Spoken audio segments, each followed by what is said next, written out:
Sound take 7 action. सरकार ने कश्मीरी पंडितों की नौकरी पक्की होने से रोकने के लिए केजरीवाल सरकार ने हाईकोर्ट से लेकर सुप्रीम कोर्ट तक पूरी ताकत लगा दी। यह वो चिट्ठी है जो इस वक्त मेरे हाथ में है। मैं दोनों चिट्ठियां आपको दिखाऊंगा क्योंकि लड़ाई जो है वो चिट्ठी वर्सेस चिट्ठी हो गई। ये देखिए, दो चिट्ठियां मेरे हाथ में है। अब ये दो चिट्ठी क्या क्या है इसको बहुत ध्यान से समझिएगा, ये समझाना बहुत जरूरी है। दोनों चिट्ठियों को अगर हम यहां पर डालें एक बार समझिएगा, बहुत ये मामला दिलचस्प भी हो गया है। अब पहली चिट्ठी जो वायरल चिट्ठी थी वो आई थी government school teacher association migrant registered. उसमें दावा किया गया कि जिसमें यह बताया गया कि हाईकोर्ट की सिंगल बेंच, हाईकोर्ट की डबल बेंच ने जो राहत दी कश्मीरी शिक्षकों को, उसके उस फैसले के खिलाफ केजरीवाल सरकार ने अपील की।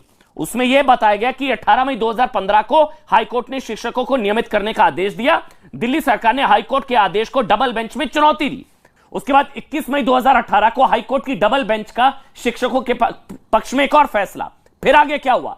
फिर दिल्ली सरकार ने हाईकोर्ट के फैसले के खिलाफ सुप्रीम कोर्ट में अपील की। मतलब साम दाम दंड भेद, हाईकोर्ट या डबल बेंच ने जब जब कश्मीरी शिक्षकों को राहत दी, केजरीवाल सरकार ने उनके खिलाफ ऊपरी अदालत में सुप्रीम कोर्ट, आखिर में जाकर इस चिट्ठी में दावा है, यह वायरल चिट्ठी है, 26 अक्टूबर 2018 को सुप्रीम कोर्ट ने दिल्ली सरकार की याचिका खारिज की, दिल्ली सरकार के खिलाफ और कश्मीरी शिक्षकों के पक्ष में फैसला दिया। तब जाकर केजरीवाल सरकार ने कश्मीरी शिक्षकों को परमानेंट करने का काम किया। अब इसमें है दिलीप भान संयोजक। अब ये दिलीप भान, अब इनके यहां हस्ताक्षर नहीं है। अब देखिए पेज, ये एक वायरल चिट्ठी है, इसमें हस्ताक्षर नहीं है। दिलीप भान संयोजक government school teachers association migrant registered. अब एक आज नई चिट्ठी आ गई है जो मेरे हाथ में है, वो ये नई चिट्ठी है, उसको भी एक बार हम डाल दे। अब यह है कि ये असली चिट्ठी है, वो असली चिट्ठी। अब ये नई चिट्ठी आई है जिसको आम आदमी पार्टी ने ट्वीट किया, ये जारी किया गया। इसमें लिखा गया है government school teacher association migrant registered. इसमें लिखा गया, ध्यान से सुनिएगा, हम बिना हस्ताक्षर वाली वो फर्जी चिट्ठी जो हमारी एसोसिएशन के नाम पर किसी दिलीप भान, जिसे ना कोई जानता है और ना ही वो एसोसिएशन के सदस्यों के द्वारा प्रसारित की जा रही है, उसका खंडन करते हैं। ये दूसरी चिट्ठी आई है कि कश्मीरी पंडितों को परमानेंट किसने किया नहीं किया।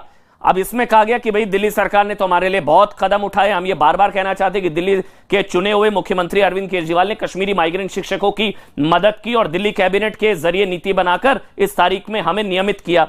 अब ये चिट्ठी वर्सेस चिट्ठी हो गई है, इसी को लेकर हम समझने की कोशिश करेंगे। अब इसमें देखिए हस्ताक्षर है नीचे। और एक और चीज, ये सबसे इंपॉर्टेंट पॉइंट है कि दिल्ली हाईकोर्ट और सुप्रीम कोर्ट ने हमारे पक्ष में फैसला दिया। हालांकि दिल्ली के चुने मुख्यमंत्री अरविंद केजरीवाल ने हमें नियमित करने के मामले में हमेशा हमारी मदद की।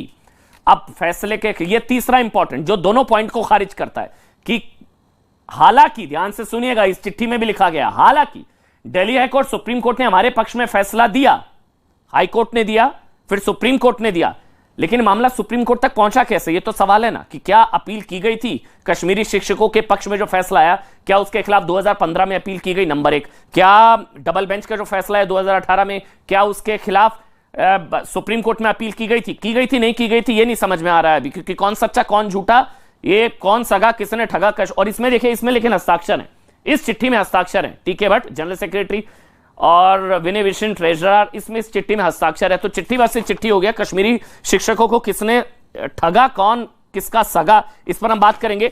मैं पिछले कम से कम 11 साल से इन्हें देख रहा हूं और 10 साल तो इन्हें लगभग पार्टी बनाए हुए भी हो गए। आज तक इनके किसी भाषण में मैंने कश्मीरी हिंदू शब्द, कश्मीरी पंडित शब्द इनके मुंह से नहीं सुना, इनकी प्रेस विज्ञप्तियों में नहीं सुना या पढ़ा या देखा, पहली बार। और ये मैं बता दूं, दिल्ली एनसीआर में जम्मू के बाद सबसे अधिक संख्या में विस्थापित रहते हैं, लगभग 1 लाख हैं हम यहीं इसी क्षेत्र में रहने वाले। आज तक मैंने इनके किसी कार्यक्रम में, किसी नीति में, किसी निर्णय में हम लोगों के लिए कुछ होते हुए ना देखा ना सुना। लेकिन उसके बाद आज ये अपनी लाज बचाने के लिए कुछ आधा दर्जन टीचर्स की गर्दन पर सवार होकर के उनसे चिट्ठी ले आते हैं। आप क्या, अच्छा ये अब नया आरोप लगा रहे हैं आप ये कह रहे हैं कि गर्दन पर सवार होकर चिट्ठी जबरदस्ती लिखवाई गई? नहीं, इन्होंने तो कहा था कि साहब आप चरणों में चले गए, किसके? विवेक अग्निहोत्री के। आज किनके चरणों में चले गए आप? किनसे आप सर्टिफिकेट लेने पहुंच गए? कश्मीरी शिक्षकों की गर्दन पर चढ़कर चिट्ठी लिखाई गई, आप ये नहीं, ऐसा लगता है, क्योंकि मैंने पता करने की कोशिश की, कोई बात करना नहीं चाहता इस विषय के ऊपर, कोई रिकॉर्ड पर आना नहीं चाहता है। और जब आप एक सरकार के मातहत कर्मचारी हैं, आप उनसे क्या नहीं करवा सकते? आप हाई कोर्ट के फैसले को डिवीजन बेंच में चुनौती देते हैं, डिवीजन बेंच के फैसले को सुप्रीम कोर्ट में चुनौती देते हैं, पहले उसको लटकाए रखते हैं, उसके बाद ये दो फैक्ट्स हैं, उसके बाद आप यूपीएससी जाते हैं पता करने के ये घोष कर सकते हैं कि नहीं। ये दो फैक्ट्स हैं कि हमें कुछ नहीं कहना कि क्या हाई कोर्ट के फैसले को डिवीजन बेंच में, डबल बेंच में चुनौती दी गई, नहीं दी गई, नंबर एक। नंबर दो, फिर जो डबल बेंच का फैसला है उसको सुप्रीम कोर्ट में चुनौती दी गई, नहीं दी गई, और दी तो किसने दी तो केजरीवाल सरकार। ये दो फैक्ट्स हैं।